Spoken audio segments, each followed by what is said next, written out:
السلام علیکم عزیز طلباء و طالبات، امید کرتی ہوں آپ سب خیر و عافیت کے ساتھ ہوں گے۔ آج کا ہمارا موضوع ہے معروضی سوالات پر مشتمل ہے، جس میں اردو کے کچھ اہم قواعد کے عنوانات کو میں نے لیا ہے۔ چلیں شروع کرتے ہیں۔ معروضی سوالات میں سوال نمبر 1 ہے، لفظ کتابیں میں کون سا صیغہ جمع ہے؟ اس کا جواب ہے جمع سالم مؤنث، یہ صیغہ استعمال ہوا ہے۔ اب جمع سالم وہ جمع ہے جس میں لفظ سلامت رہتا ہے، بگڑتا نہیں، بلکہ آخر میں صرف علامت جمع لگ جاتی ہے۔ سوال نمبر 2 ہے، لڑکا کھیل رہا ہے میں رہا کس فعل کی علامت ہے؟ اس کا جواب ہے حالت استمراری۔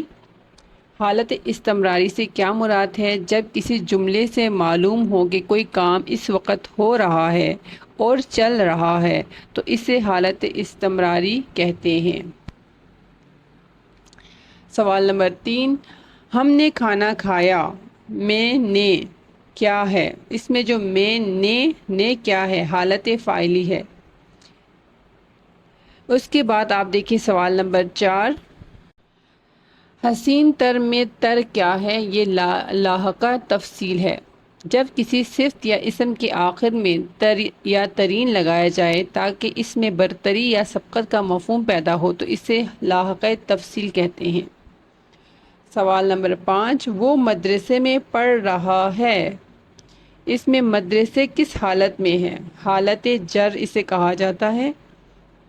جب کسی اسم کے ساتھ کوئی حرف جر یعنی کا، کی، کے، سے، کو، میں، پر، تک، کا، لیے وغیرہ لگے اس اسم پر زیر آئے تو اس اسم کو حالت جر کہتے ہیں۔ سوال نمبر 7، کھایا کس صیغے میں ہے؟ لفظ جو کھایا ہے یہ کون سا صیغہ ہے؟ یہ ماضی متعلق ہے۔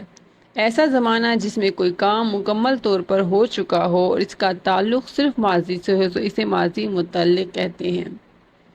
سوال نمبر 8 دیکھیے، آدمی واحد ہے یا جمع؟ اس کا جواب ہے واحد ہے۔ سوال نمبر 9، استاد شاگرد کو پڑھاتا ہے میں جو ہے کو کیا ہے؟ اس میں جو ہے کو وہ کیا ہے؟ حرف جار ہے۔ اس کی وضاحت میرے خیال سے ضروری نہیں ہے یا ضرورت نہیں ہے۔ سوال نمبر 2، 10 ہو گیا۔ خوبصورت میں خوب کیا ہے؟ خوب جو ہے وہ صفت ہے۔ اس کے بعد سوال نمبر 11 دیکھیں، دوپہر میں پہر کیا ہے؟ دوپہر لفظ میں پہر کیا ہے؟ یہ اسم ہے۔ اب اس کی وضاحت دیکھیے، پہر وقت کے حصے یا دن اور رات کے مختلف حصوں کو کہا جاتا ہے۔ اردو میں ایک دن اور رات کے 4 پہر ہوتے ہیں، اس لیے پہر ایک اسم زمان یعنی وقت بتانے والا اسم ہے۔ سوال نمبر 12، چمکتا ہوا کس قسم کا فعل ہے؟ فعل حالیہ جاریہ ہے۔ یہ فعل حالیہ جاریہ سے مراد وہ فعل جو کسی کام کے اس وقت تک جاری ہونے کو ظاہر کرے، یعنی جو عمل بولنے کے وقت یا اس کے آس پاس ہو رہا ہو، فعل حالیہ جاریہ کہلاتا ہے۔ سوال نمبر 13 ہے، وہ سو گیا میں سو کیا ہے؟ فعل لازم ہے۔ اب فعل لازم سے مراد کیا ہے؟ فعل لازم وہ فعل ہوتا ہے جس کو جملے کا مطلب پورا کرنے کے لیے کسی مفعول کی ضرورت نہ ہو، یعنی عمل صرف فاعل پر ختم ہو جاتا ہے، کسی اور چیز پر اثر نہیں ڈالتا۔ سوال نمبر 14، میں نے پانی پیا، اس میں پانی کس حالت میں ہے؟ یہ حالت نفس ہے،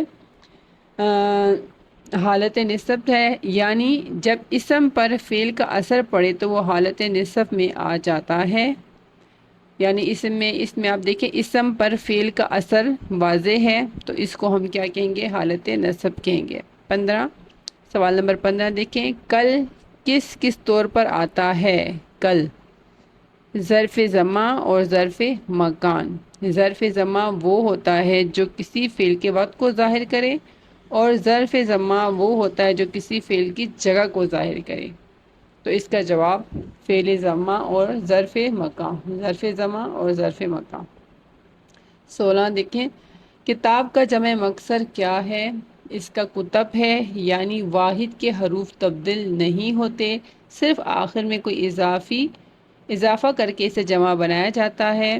جمع سالم سے مراد وہ جمع جس میں واحد لفظ کے آخر میں باقاعدہ اضافہ کر کے جمع بنائی جائے۔ باغ کا جمع سالم باغات ہے۔ 19واں سوال ہے وہ مدرسے میں ہے، اس میں ہے کس چیز کی علامت ہے؟ فعل ناقص وہ فعل ہے جو اکیلا آ کر جملے کو پورا مفہوم نہیں بتاتا، بلکہ یعنی مکمل کرنے کے لیے کسی اور فعل اصلی کے ساتھ مل کر آتا ہے، یعنی یہ خود پورا جملہ نہیں بناتا بلکہ صرف مددگار کے طور پر کام کرتا ہے۔ فعل ناقص، اس میں جو ہے وہ فعل ناقص ہے۔ 20واں سوال یہ میرا قلم ہے، اس میں میرا کیا ہے؟ ظرف زمان اور ظرف مکان۔ اس کی وضاحت کر چکی ہوں پہلے۔ اس کے بعد دیکھیے سوال نمبر 21، ہم سب دوست ہیں، اس میں ہم کون سی ضمیر ہے؟ ضمیر متکلم۔ ضمیر متکلم سے مراد وہ ضمیر جو بولنے والے یعنی بات کرنے والے کے لیے استعمال ہو، یعنی جب کوئی شخص اپنے بارے میں بات کرے تو وہ ضمیر متکلم استعمال ہوتا ہے۔ تو امید کرتی ہوں کہ آج کی ویڈیو آپ کے لیے معلوماتی رہے گی۔ اگلی ویڈیو تک کے لیے اللہ حافظ۔